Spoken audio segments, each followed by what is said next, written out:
por mais que a noite seja escura, por mais que a tormenta que rodeia a tua vida seja amedrentadora, você nunca está sozinho. Deus te ama. Antes de ler o texto, quero dizer para vocês uma coisa. As histórias na Bíblia não estão simplesmente para fazer história. Aliás, a Bíblia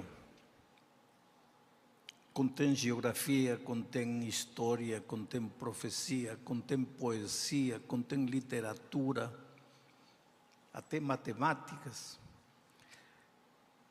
Mas o objetivo principal da Bíblia é você. Deus te ama com um amor que você talvez nunca vai entender. A despeito do que você possa ser, ou do que você acha que é, eu sempre digo que você é a coisa mais linda que Deus tem nesta vida. Deus te ama. Ele não te criou e te largou no mundo por aí, como dizendo assim, bom, já te criei, agora você tente ser feliz. Não. Você é precioso para Ele. Ele te criou e te entregou um manual de instruções. E na medida que você seguir as instruções do manual, você vai ser uma pessoa feliz, realizada, plena. Vai ter um casamento feliz, uma família feliz, filhos que vão crescer como a palmeira na beira do rio. Então, as histórias na Bíblia não estão por estar. Através de cada história, Deus quer ensinar lições. E esta noite vamos aprender algumas lições que Deus quer nos ensinar do texto bíblico. Leio a história. Diz assim: naquele momento o barco, deixa no versículo 23, vamos começar com 23. Volta para o 23.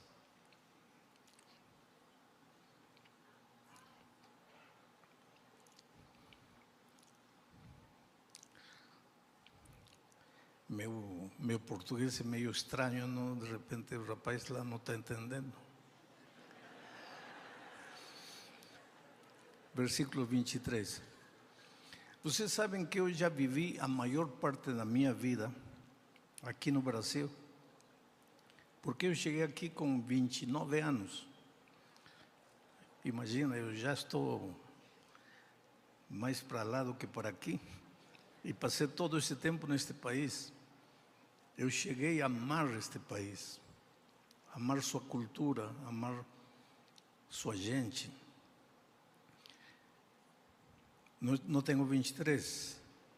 Muito bem. Então, meus filhos crescerão aqui, me aposentei aqui na divisão e fiquei morando aqui. E espero Jesus aqui, nesta cidade de Brasília, a capital do querido Brasil. Muito bem. O versículo 20, então eu estava dizendo que eu aprendi a falar português, mais ou menos, gramaticalmente, mas nunca consegui pegar o sotaque. Então qualquer pessoa que fala comigo em 30 segundos já sabe que eu não sou brasileiro, embora eu tenha o coração neste país. O versículo 23 fala que depois do milagre dos pães e peixes, onde 15.000 pessoas foram alimentadas por Jesus, Jesus despediu seus discípulos para que fossem para outro lado do mar. E ele foi na montanha e ficou sozinho. O Senhor Jesus despediu seus discípulos para que fossem para outro lado do mar. Essa noite veio aquela tempestade que quase acabou com a vida dos discípulos. Céu escuro, tormenta, ventos contrários, ondas gigantescas que iam afundar a embarcação. A minha pergunta é a seguinte: quando Jesus enviou eles para outro lado do mar, ele, que era Deus, porque Jesus tomou a natureza humana, mas nunca deixou de ser Deus. E como Deus, sabia tudo. Então ele sabia que ia haver uma tormenta? Claro que sabia. E sabia... obrigado. Sabia que ia haver uma tormenta? Claro que sim. E sabia que seus discípulos iam correr risco de vida? Claro que sabia. Então vem a pergunta: e por que permitiu que fossem? Para que enviou eles para outro lado? Para que enviou eles de frente para o perigo? De frente para a morte? Não se supõe que Deus tem que nos cuidar dos perigos? Não é isso que você pede a Deus antes de sair de casa de manhã? Senhor, livra-me dos perigos, livra-me dos acidentes. Agora Jesus manda eles direitinho para a tormenta. Por quê? Porque Deus quer que você seja um cristão forte, musculoso na fé, que desenvolva músculos. E a única maneira de fazê-lo é permitindo que você enfrente as tormentas desta vida. Permitindo que você lute, entre na batalha, e que você muitas vezes chore e sofra, e que sinta que as ondas do mar azoitam sua vida. E por que isso? Porque é na dor, é na dificuldade, é nas provações que você se torna forte. E Deus não quer filhos fraquinhos, dependentes. Deus quer soldados vigorosos, valentes. Você sabe como a águia ensina seus filhotes a voar? Quando já eles estão empenados, já deveriam abrir as asas e voar. Mas eles não querem, porque a mãe águia traz comida, que boa vida, não? Tranquilo, sem fazer nada. Mas chega um momento em que tem que voar. Então o que faz a mãe águia? Empurra o filhote para o abismo, porque geralmente elas têm seu ninho na parte alta das montanhas.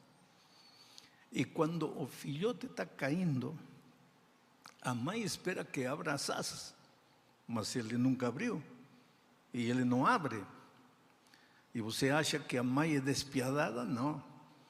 Quando falta 1 metro para se espatifar no chão, aí aparece a águia e a leva nas suas asas.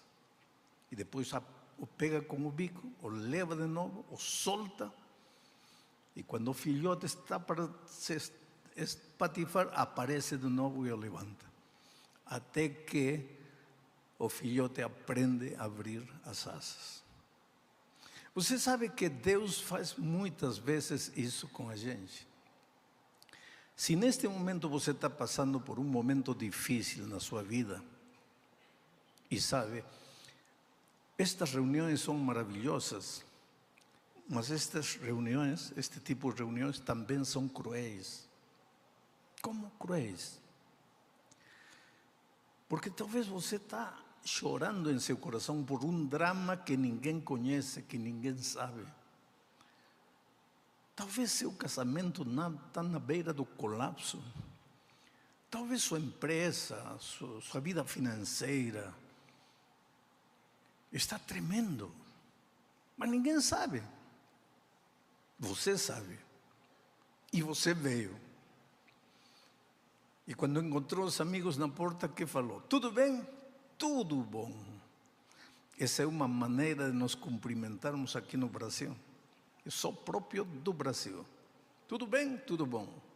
Tudo bom? Tudo bem. Nada está bem. Está tudo errado. Mas a vida nos ensinou a sorrir quando o coração está chorando. Então, Deus muitas vezes nos lança, assim como a águia lança o filhote, nos manda para outro lado do mar, para enfrentar a tempestade, para enfrentar a tormenta, a fim de que nos tornemos fortes na fé. Então agora vamos já entrando no texto.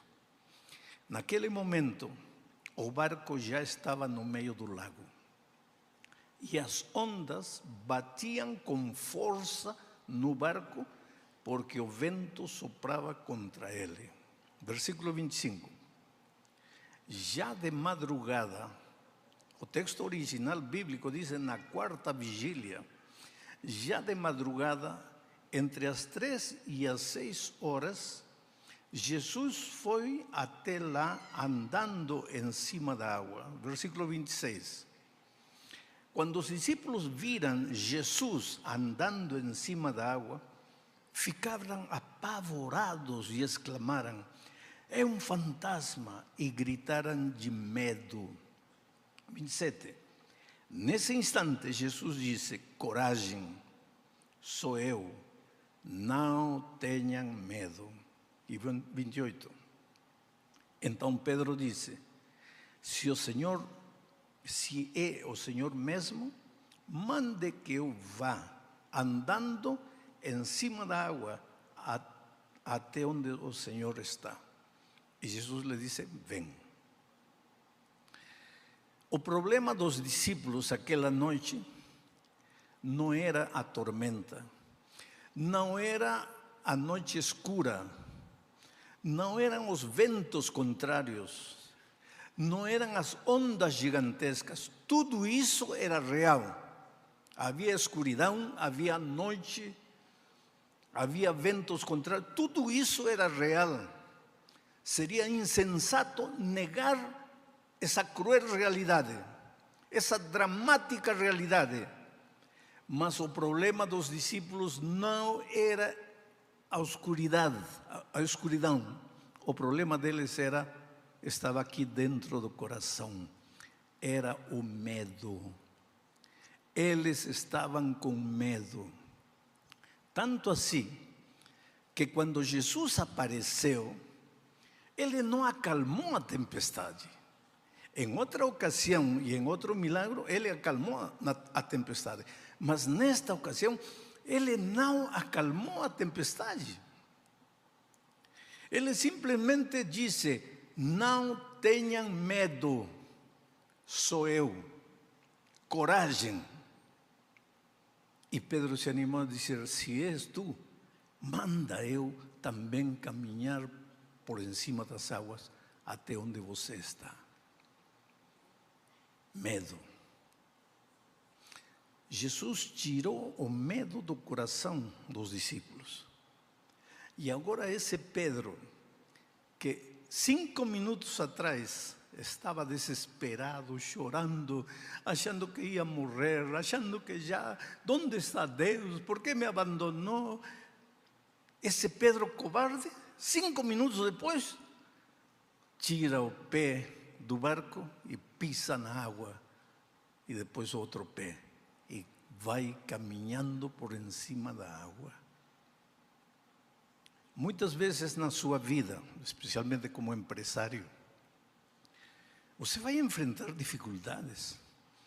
Vai haver momentos na sua vida em que você humanamente vai achar que já não tem saída, que já está tudo perdido, que o barco vai afundar, que as ondas são gigantescas.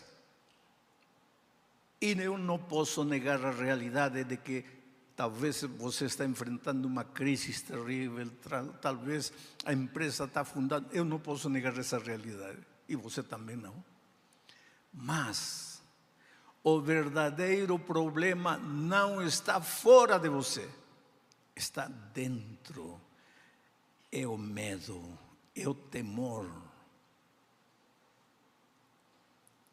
Você sabe que o primeiro sentimento negativo que apareceu no coração humano foi o medo. Porque quando o pecado entrou e Deus chegou no jardim para se encontrar com os filhos, Adão se escondeu. E quando o pai perguntou a Adão: onde estás? Ele disse: eu tive medo e me escondi. O medo, em lugar de levar você para enfrentar as dificuldades, o medo te faz esconder da realidade. O medo te paralisa, o medo te anula, o medo te mata, acaba contigo, acaba com tua família. Nosso pior inimigo depois de entrar no pecado é o medo. E o medo não está fora de você, está dentro de você. Em outras palavras, o pior inimigo nesta vida, para nós, somos nós mesmos. Com o coração cheio de temor, cheio de dúvida, de desconfiança. Na primeira tormenta, na primeira noite escura, o primeiro que pensamos é: Deus me abandonou. Deus já não me ouve. Onde está Deus? Vocês sabem que eu trabalhei entre os índios da Amazônia do meu país durante 3 anos. Naquele lugar não havia estradas. Agora, dentro de 15 dias, estou indo para Peru para pregar num lugar onde só podíamos chegar depois de caminhar 3, 4 dias a pé. Ou então indo numa canoa pelo rio. Agora, uma super estrada, vamos chegar lá. E vou pregar onde trabalhei nos primeiros anos do meu ministério. Mas nos meus tempos não haviam estradas. Então eu muitas vezes, descendo da montanha, chegava no rio, e do outro lado estava uma aldeia que eu tinha que visitar, e me jogava no rio, atravessava o rio nadando, até chegar na aldeia. Mas eu tinha que buscar a parte mais estreita, para não nadar muito, e aquela tarde as águas do rio pareciam tranquilas. E tem um ditado: cuidado com as águas mansas, porque essas são as águas assassinas. Como as águas estavam mansas e como eu não conhecia o ditado, me joguei, minha mochila atrás, fui nadando, e de repente essas águas mansas por debaixo traziam uma correnteza que me começou a levar. E quando você enfrenta o perigo, o que é o primeiro que faz? Se apavora. Nos diz o texto que os discípulos se apavoraram. E quando você se apavora, o que faz? Dá manotaços no ar. Não sabe nem o que está fazendo. Inconscientemente começa. E o que comecei a fazer? E me comecei a afundar. E o rio me começou a levar. Ainda bem que uma irmã aborígene estava lá lavando roupa na beira do rio. E viu a situação em que estava e saiu gritando para os homens da aldeia, e todos os jovens se jogaram na água e me resgataram. Quando cheguei na aldeia, o cacique me assentou numa pedra e me disse uma das coisas que tem me ajudado ao longo da minha vida. Ele disse: pastor, na próxima que você está enfrentando algum perigo, pense uma coisa: se eu tiver medo, estou morto. Se eu tiver medo, estou morto. Então, quando você estiver em perigo, em lugar de gritar e desesperar-se, calma. Mas ainda você que é pastor e que tem um Cristo poderoso, calma. Não se apavore, Porque com a cabeça fria você pode enxergar a saída. Agora, desesperado, você enlouquece e morre. E nunca esqueci esse conselho. Mas é isto que Jesus estava querendo ensinar a seus discípulos. Filho, quando a tormenta chegar, não se apavore. Por mais que a noite seja escura, por mais que as ondas gigantescas pareçam afundar a embarcação, não se apavore. Calma.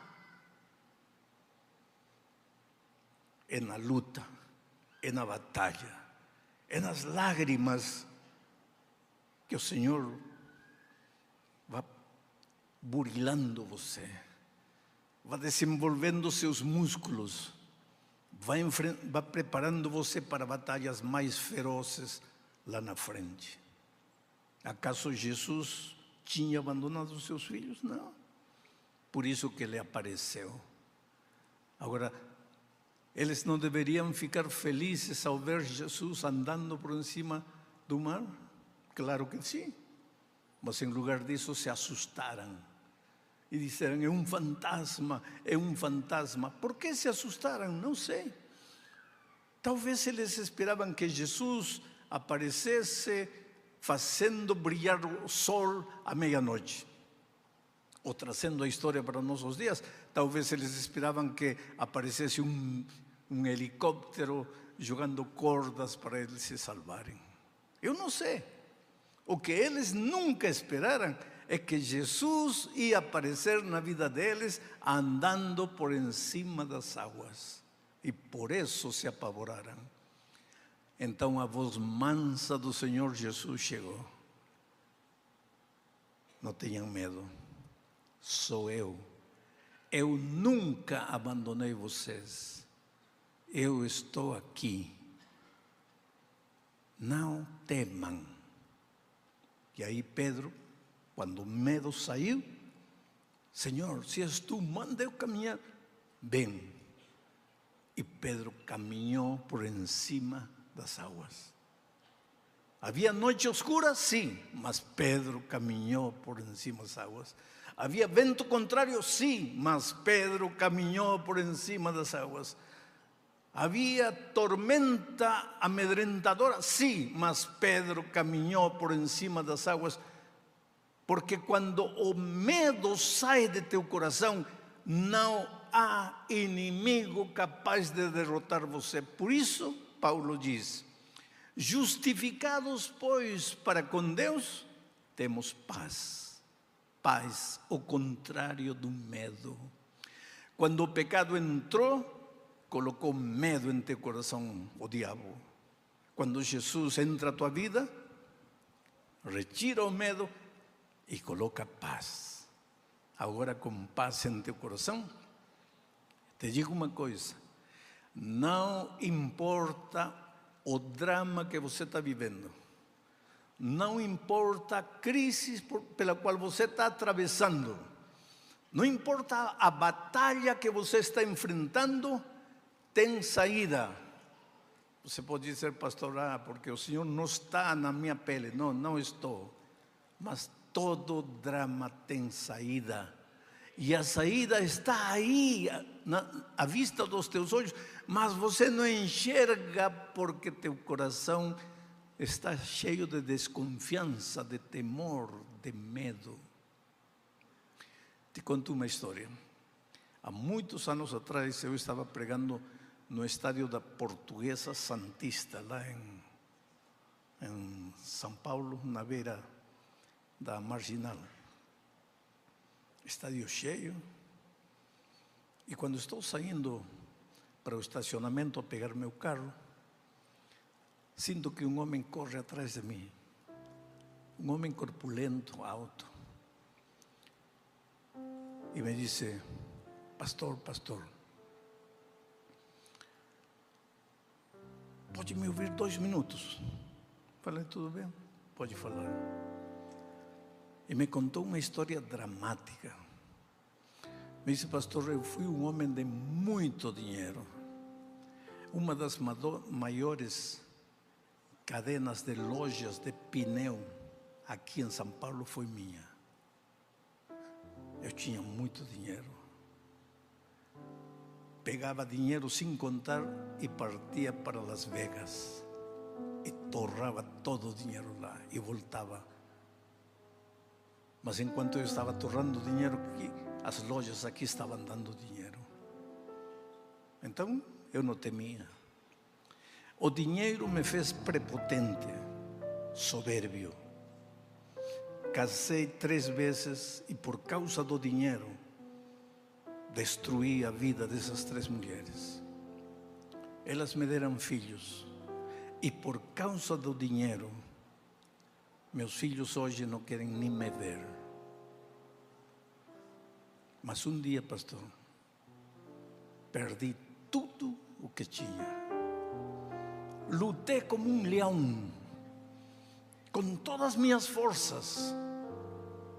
Me repetia frases de autoajuda: você pode, você pode. Perdi tudo. Hoje não tenho nada. Moro de favor nos fundos da casa de um amigo. E esta manhã ouvi pela rádio um anúncio que dizia: se você está feliz porque recebe e sente as bênçãos de Deus em sua vida, venha esta noite ao estádio da Portuguesa. E se você está triste, sente-se derrotado, tem perdido tudo, não sabe mais o que fazer, venha esta noite ao estádio da Portuguesa. E foi por isso que eu vim, pastor. E falei, mas eu fiz um apelo para que as pessoas se entregassem a Jesus. Você se levantou, você veio à frente. Ele disse, sim, pastor.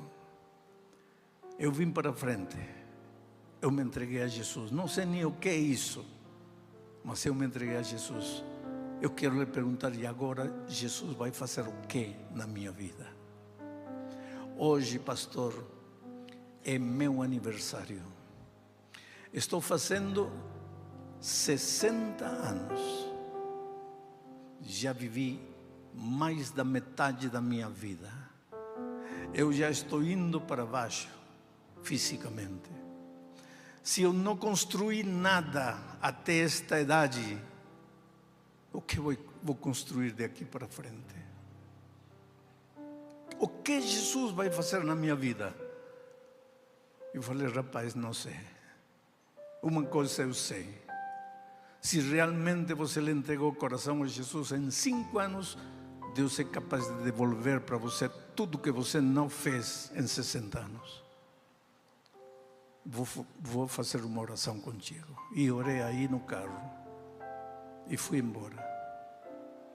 E passaram anos. Estava pregando em Orlando, no centro de convenções, lá em Miami, em Florida. Quando de repente, meu hotel estava como a 200 metros do centro de convenções, então estava indo a pé. E de repente sinto que alguém corre atrás de mim. Era um homem, chegou, me abraçou emocionado. Eu não me lembrava dele, mas naquele abraço emocionado eu senti, ele me deve conhecer. Devo ter falado com ele em algum momento. Mas eu me esforçava para lembrar dele e não me lembrava. E me disse, pastor, lembra-se de mim? Não. E ele disse, estádio da Portuguesa. 5 anos atrás, eu corri atrás do Senhor quando eu estava indo para o estacionamento. Era meu aniversário. Eu estava fazendo 60 anos, lembra-se? E claro que a história veio à minha mente imediatamente. Falei, que está fazendo você aqui, nos Estados Unidos? Ele disse, pastor, não tenho emprego. Le digo, mas aqui neste país ninguém vive sem emprego. E ele sorriu e me disse, sabe por que não tenho emprego? Porque eu sou dono da minha própria empresa neste país. E me contou uma das histórias mais inacreditáveis, sabe? Ele disse: eu cheguei a este país com $300 no bolso. O fruto de 60 anos de trabalho, $300. Eu tinha visto, porque quando eu tinha dinheiro, eu ia torrar dinheiro em Las Vegas. Então, como tinha visto, entrei.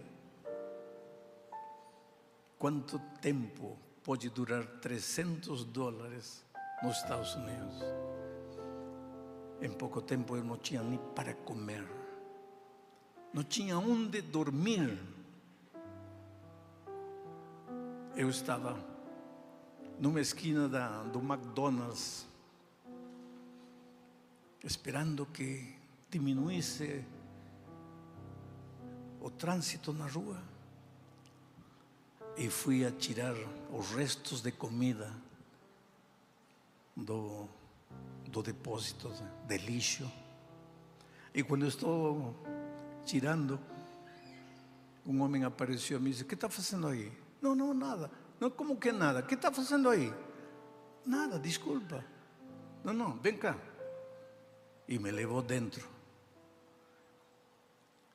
e me serviu um sanduíche do McDonald's com batata frita. Eu estava sem comer o dia todo. Devorei.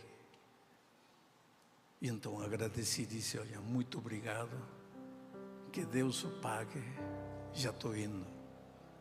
E o rapaz disse: não, como que Deus me pague? Você vai pagar. Não, mas eu não tenho dinheiro. Não, mas comeu ou não comeu? Comi, tem que pagar. Sim, mas eu não pedi nada, você me deu, por favor. Não tem dinheiro? Não tenho. Então pega esse trapo, pega esse balde e vai me ajudar a limpar aqui tudo. E ele disse: eu comecei a limpar o chão, a limpar os banheiros. E quando eu terminei o trabalho, eu falei: agora sim, muito obrigado, e já estou indo embora. E ele disse: não, como muito obrigado? Você trabalhou quantas horas? 4 horas. Muito bem, vou te pagar $10 por hora, $40, está aí. Ele disse: pastor, quando eu saí na rua, Deus fez aparecer uma ideia na minha mente. Porque aquela noite que a gente falou no estádio, eu não sabia nem de que igreja era aquela reunião do estádio. Quando o Senhor foi embora, eu me aproximei de uma pessoa e falei: olha, de que igreja é isto? E me disseram: é da igreja adventista do sétimo dia. E esse rapaz adventista foi hábil, porque falou: você, quem trouxe você? Não, ninguém. Eu entrei sozinho e contei para ele minha história. E ele me deu de presente sua Bíblia. E me disse: olha, se você entregou sua vida a Jesus, então precisa estudar a palavra de Deus. E se você não tem quem ensine, eu te ensino. Aqui está meu telefone. E ele me ensinou a Bíblia. E em pouco tempo me batizei. Mas minha vida continuava igual. Nada mudava. Então um dia Deus colocou na minha cabeça: vai para os Estados Unidos. E cheguei aqui com $300. Mas aquela noite na rua, Deus iluminou minha mente. E pensei: assim como esse homem, deve haver muita gente que precisa alguém para limpar, para arrumar. E comecei. E eu tenho uma empresa hoje de limpeza. Contrato imigrantes de diferentes lugares. Já voltei ao Brasil. Já comprei um apartamento lindo no Brasil. Eu tenho um apartamento aqui. Tenho 30 carros de empresa. Tenho meu próprio carro de passeio. E começou a chorar. E me disse: pastor, lembra que quando eu falei com o Senhor, era meu aniversário? Sim, lembro. pois hoje também é meu aniversário. Hoje estou cumprindo 65 anos. Agora, lembra o que o Senhor me falou lá no estádio? Me disse: se Ele entregou a vida a Jesus, Deus vai te dar em 5 anos o que você não fez na vida inteira. E Deus me devolveu tudo. Quando o medo saiu do coração, quando entrou a paz, começou a enxergar a vida de outra maneira. E eu te digo esta noite, em nome de Deus, você nunca está só. Por mais que a noite seja escura, por mais que a tormenta que rodeia a tua vida seja amedrentadora, você nunca está sozinho. Deus te ama. Talvez não consiga enxergar com os olhos físicos, mas Ele está perto de você. Você não é uma estrela errante no universo. Você é o filho, a filha amados de Deus. Ele cuida de você. Ele protege você. Ele quer guiar teus passos.